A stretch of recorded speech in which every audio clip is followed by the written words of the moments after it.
প্রিয় বরিশালবাসী, আসসালামু আলাইকুম। মঞ্চে উপস্থিত জাতীয় নেতৃবৃন্দ এবং বাংলাদেশ জাতীয়তাবাদী দল বিএনপির সম্মানিত চেয়ারম্যান, আসসালামু আলাইকুম। প্রথমেই বলে দিয়েছে মাত্র 2 মিনিট। প্রিয় বরিশালবাসী, আজ থেকে 14 বছর আগে সংসদে দাঁড়িয়ে বলেছিলাম তৎকালীন প্রধানমন্ত্রীর চোখে চোখ রেখে তারেক রহমান বাংলাদেশে আসবে। আপনাদের মনে আছে? তারেক রহমান আলহামদুলিল্লাহ বাংলাদেশে চলে এসেছে। আর 7 দিন পর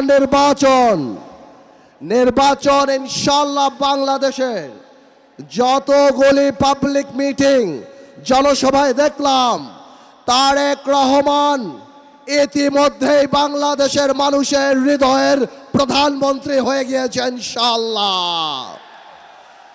এই হৃদয়ের প্রধানমন্ত্রীকে ভোলাবাসীর তরফ থেকে সবার আগে একটা দাবি জানিয়ে চাই, আমাদের হৃদয়ের প্রধানমন্ত্রী, আগামীর বাংলাদেশের প্রধানমন্ত্রী, আপনি আমাদের ভোলা বরিশাল সেতু করে দেবেন ইনশাআল্লাহ। এই ভোলাকে ইন্ডাস্ট্রিয়ালাইজেশন করতে হবে। এই ভোলায় যত বক্তব্য আসে খালি বলে ভোলার গ্যাস কিভাবে আনবো, ভোলাকে কি দিব তা কেউ বলে না।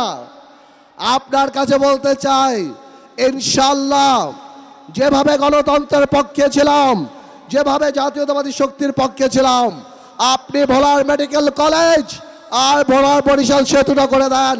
সারা জীবন জাতীয়তাবাদীর পক্ষে থেকে এই গণতন্ত্রের পতাকা ইনশাআল্লাহ উত্তোলন করে রাখবো। আলহামদুলিল্লাহ। আসসালামু আলাইকুম, সবাই ভালো থাকবেন।